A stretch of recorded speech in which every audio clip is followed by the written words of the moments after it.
Bienvenido, bienvenida a Learn from the Case.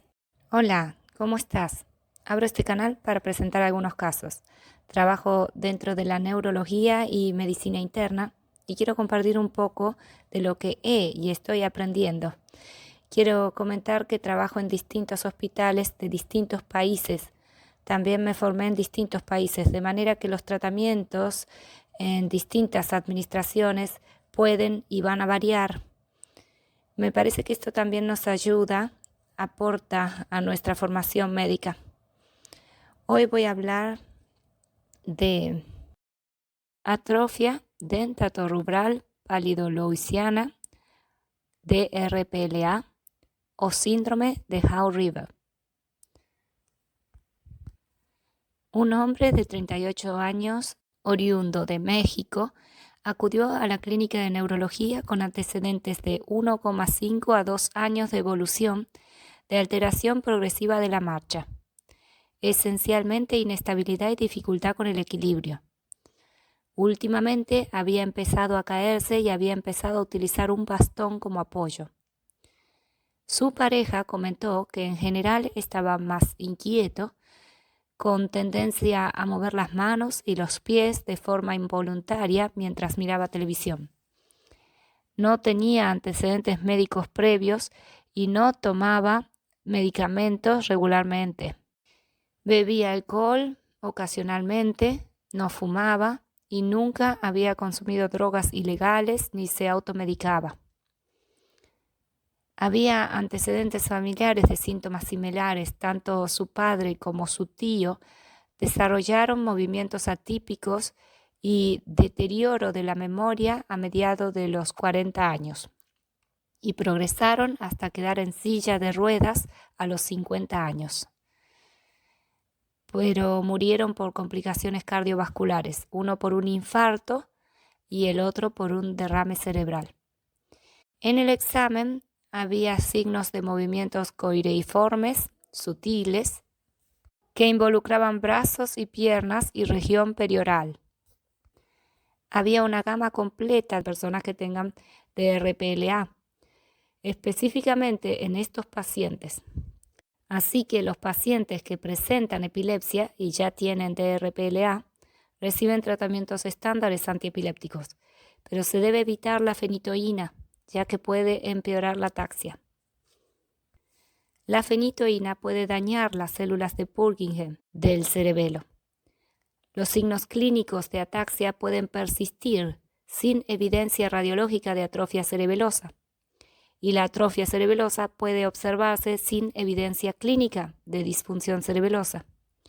La atrofia cerebelosa se puede observar en pacientes con intoxicación aguda de fenitoína o en pacientes que estuvieron tomando fenitoína durante un tiempo prolongado. La atrofia dentatorubral palidoleuciana es un trastorno neurodegenerativo autosómico dominante poco común. La edad promedio de aparición de la DRPLA es de alrededor de los 30 años, pero esta afección puede aparecer en cualquier momento entre la infancia y la edad media y afectar a hombres y mujeres por igual. Se caracteriza clínicamente por diversas combinaciones de ataxia cerebelosa, corioatetosis, mioclono, epilepsia, demencia y síntomas psiquiátricos. Las características clínicas más llamativas de DRPLA son la considerable heterogeneidad de la presentación clínica. Dependiendo de la edad de aparición y la predisposición genética prominente. Así que la DRPLA es causada por una expansión inestable de repeticiones CAG, citosina, adenina, guanina, que codifican tramos de poliglutamina ubicados en el exón 5 del gen DRPLA. La enfermedad se caracteriza por una anticipación prominente y la transmisión paterna resulta en una anticipación más prominente que la transmisión materna, como se entiende ahora en base a la estabilidad de repetición CAG intergeneracional.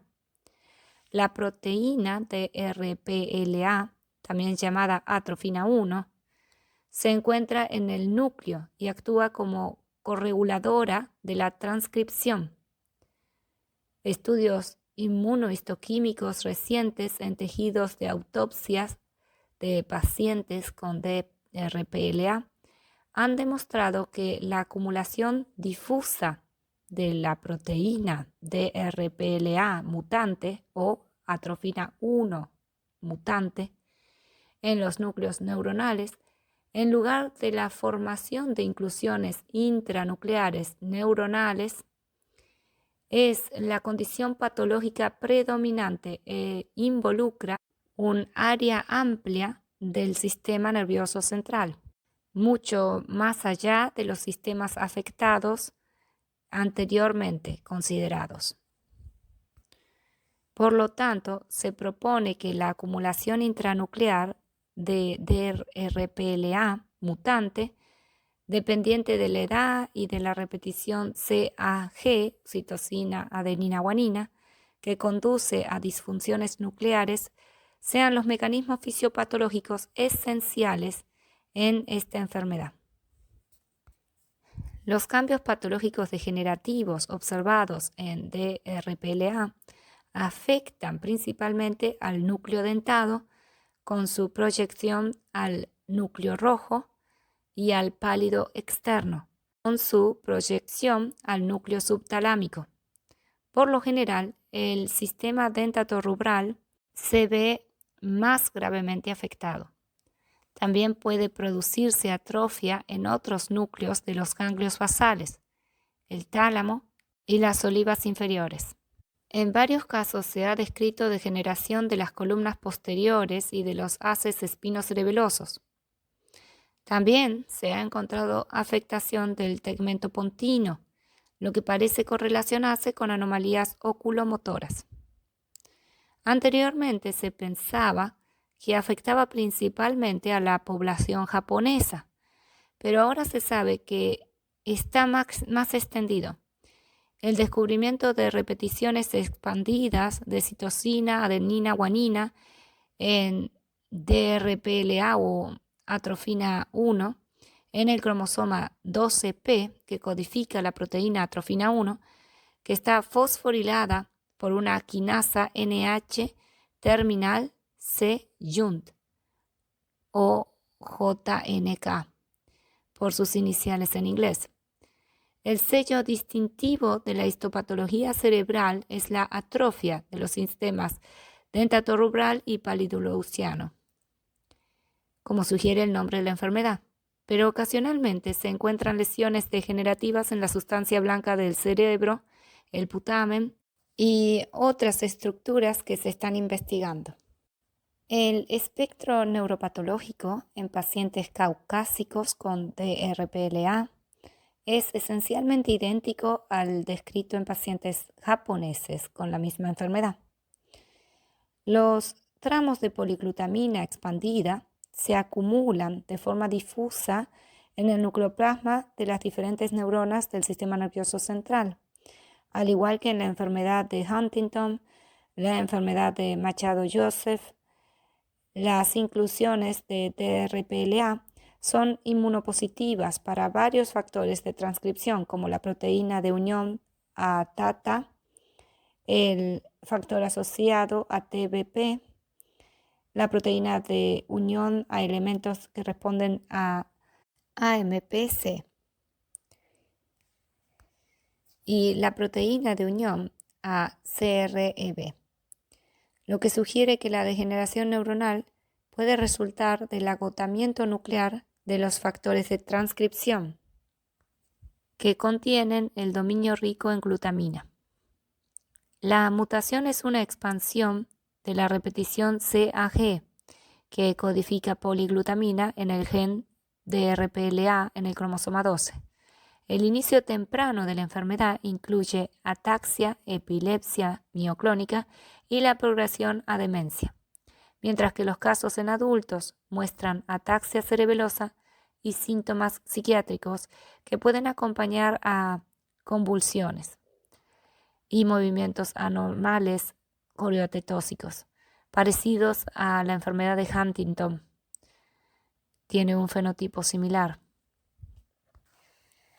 Las familias con DRPLA muestran una anticipación sorprendente y la edad de inicio y la gravedad se correlacionan con la duración de la expansión CAG. La mutación en el gen DRPLA también se ha encontrado en el síndrome de Howe-River, que tiene características clínicas ligeramente diferentes a las de DRPLA, y algunos autores las consideran dos enfermedades distintas. Y bueno, vamos a hablar de las características clínicas y enfermedades asociadas. El inicio de la enfermedad en DRPLA varía entre la infancia y la edad adulta tardía, con características de expectativa. En promedio, las características clínicas comienzan alrededor de los 30 años. El cuadro clínico de la atrofia dentatorubral pálido-lewisiana se caracteriza por una amplia gama de manifestaciones clínicas cuya naturaleza exacta depende de la edad de aparición y la duración de la recurrencia. Los hallazgos clínicos más consistentes son la ataxia cerebelosa, la disartria, la demencia progresiva. Estas características están presentes en casi todos los pacientes, independientemente de la edad de inicio y la duración de la repetición. Los pacientes con inicio de la enfermedad antes de los 21 años y con grandes expansiones muestran el síndrome clínico de epilepsia mioclónica progresiva. Algunos de ellos tienen opsoclono. En pacientes con inicio tardío de la enfermedad y expansión más corta en estas repeticiones, las mioclonías y las convulsiones son menos prominentes. En cambio, muchos de estos pacientes tienen movimientos coreicos y distónicos involuntarios y anomalías psiquiátricas, incluidos cambios de personalidad, alucinaciones y delirios. Se han descrito diversas alteraciones oculomotoras, entre ellas nistagmos evocados por la mirada, interrupción de la persecución suave, sacudida de onda cuadrada y parálisis de la mirada vertical. La atrofia pálido-lewisiana dentatorubral, al igual que la enfermedad de Huntington y varias ataxias espirocerebelosas, pertenecen a un grupo de enfermedades genéticas en las que la mutación es una expansión de la secuencia de 3 pares de bases de nucleótidos, citosina, adenosina, guanina, repetición del trinucleótido CAG. Debido a que CAG codifica el aminoácido glutamina, estas afecciones también se conocen como trastornos de expansión de la poliglutamina. DRPLA se manifiesta como varias combinaciones de ataxias cerebelosas, coriotetosis, mioclono, epilepsia, demencia y síntomas psiquiátricos. La presentación clínica puede parecerse a la epilepsia mioclónica progresiva, especialmente en pacientes menores de 20 años. El síndrome más común después de los 20 años es la ataxia coriotetósica y la demencia. Las imágenes por resonancia magnética de cabeza muestran una atrofia característica del tegmento pontino y del cerebelo. La DRPLA es autosómica dominante y tiene alta penetrancia. La DRPLA se caracteriza por una anticipación prominente. La descendencia que hereda la mutación comienza a presentar síntomas a una edad más temprana que sus padres. La expectativa es más marcada cuando la mutación se hereda del padre que de la madre, como ya he explicado arriba. Como en varias otras enfermedades causadas por una expansión de repetición CAG, la duración de la expansión o carga de repetición CAG está relacionada con el fenotipo. Cuanto más larga sea la expansión, más temprana será la edad de aparición de los síntomas. Además, la edad en el momento de la obtención de imágenes y el tamaño de la repetición CAG parecen influir de forma independiente en el grado de atrofia cerebelosa y pontina. Es probable que las proteínas DRPLA mutantes con repeticiones de poliglutamina expandidas sean tóxicas para las neuronas. Los estudios post-mortem muestran acumulación de la proteína DRPLA mutante en los núcleos neuronales. El DRPLA mutante puede interactuar con la proteína nuclear, alterar la transcripción y provocar la muerte neuronal. Es probable que el mioclono se deba a la degeneración de estructuras cerebrales específicas, pero la naturaleza generalizada de esta degeneración impide la identificación definitiva de la patogénesis del mioclono en esta afección. El diagnóstico de DRPLA se realiza mediante la demostración de la repetición CAG expandida en el locus DRPLA. El diagnóstico diferencial de los casos juveniles con epilepsia mioclónica progresiva incluye la enfermedad de Unferric-Lumbold, la encefalomiopatía mitocondrial con fibras irregulares, la lipofuscinosis ceroide neuronal, la enfermedad de la fora y la cialidosis, para mencionar algunos. Los casos de DRPLA en adultos pueden confundirse, por supuesto, con la enfermedad de Huntington. Clínicamente, la presencia de ataxia y convulsiones hacen que la enfermedad de Huntington sea poco probable y apunta a un diagnóstico de DRPLA. La DRPLA se diferencia también de la atrofia espinocerebelosa por tener características clínicas de demencia.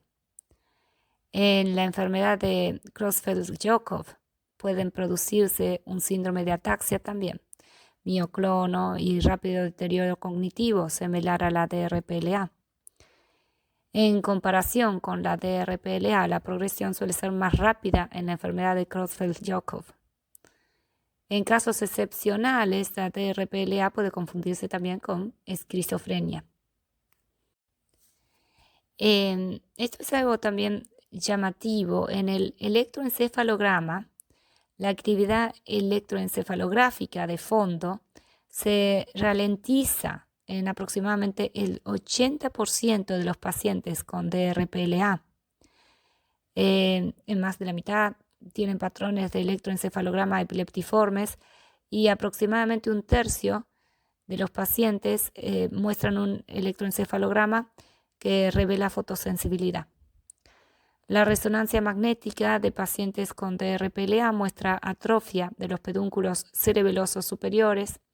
Además, las imágenes T2 muestran zonas de hiperintensidad en el pálido.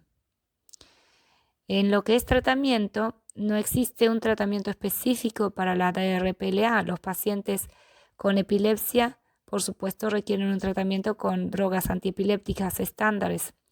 Y como se dijo anteriormente, se trata de evitar la fenitoína, ya que puede empeorar la ataxia. Y en lo que es el pronóstico, la DRPLA es una enfermedad progresiva. También voy a mencionar que en la resonancia magnética en T2 se ve en general hiperintensidad simétrica y difusa de la sustancia blanca en el cerebro y estructuras cerebrales profundas, a saber como el tálamo, el globo pálido, el mesencéfalo y la protuberancia pueden estar afectados en pacientes de edad avanzada. Durante el seguimiento se ha informado de la propagación de cambios en la sustancia blanca a través de la corona radiada y el centro semiovale. Además, por supuesto, es típica la atrofia del cerebelo y del tegmento pontino, correlacionándose el grado de atrofia con el grado de expansión, CAG. En la mayoría de los pacientes se informa atrofia generalizada. Hay varias condiciones que pueden parecerse a DRPLA, como se dijo anteriormente. Ya mencioné la ataxia espinocerebelosa, la enfermedad de Huntington, pero también la corea de Sydenham, el lupus eritematoso sistémico y muchas otras. Por supuesto, depende todo de los síntomas y las manifestaciones clínicas. Quiero mencionar ahora algunos tratamientos para las mioclonías según la causa subyacente. Entonces, los tipos de tratamientos para las mioclonías, por ejemplo, levetiracetam, preferido en mioclonos corticales en lugar de subcorticales o espinales. Suele ser en una dosis de 1000 a 3000 miligramos por día, divididos 2 veces al día. Se han utilizado dosis de hasta 4000 miligramos por día en algunos pacientes. Luego está el clonazepam, que puede usarse en mioclonías corticales, subcorticales y espinales. Una dosis inicial de 0,5 a 1 miligramo por día. Y la dosis típica puede ser de hasta 3 miligramos por día o más, a veces hasta 15 miligramos por día, pero no es un tratamiento de primera línea dado el riesgo de aparición de hábito. Todo va a depender, por supuesto, de la edad del paciente que se está tratando y la expectativa de vida que le quede. Y también que no sé hasta qué punto está estudiado el tema del desarrollo de tolerancia a este efecto del clonazepam, como pasa con las benzodiazepinas en otros casos. Luego está el ácido valproico, que la dosis típica es de 1000 a 1500 miligramos al día. La zonisamida, la primidona, se usan con menos frecuencia cuando falla el ácido valproico. La dosis de sinosamida es de 100 a 200 miligramos por día. Para primidona es de 500 a 750 miligramos por día, pero generalmente se tolera mal en dosis tan altas. Luego está, por supuesto, el tratamiento con inyección de toxina botulínica, especialmente contra espasmos semifaciales, por ejemplo. La estimulación cerebral profunda, que mejora tanto la distonía como el mioclono, por ejemplo, cuando está el síndrome de distonía mioclónica. Espero que este video haya captado tu atención. Esta presentación es entretenimiento para estudiantes y profesionales de la salud a los que le apetezca escuchar estudios, discusiones o casos clínicos. No intenta de ninguna manera reemplazar el aprendizaje que brinda la lectura de literatura médica o la experiencia que brinda la práctica médica.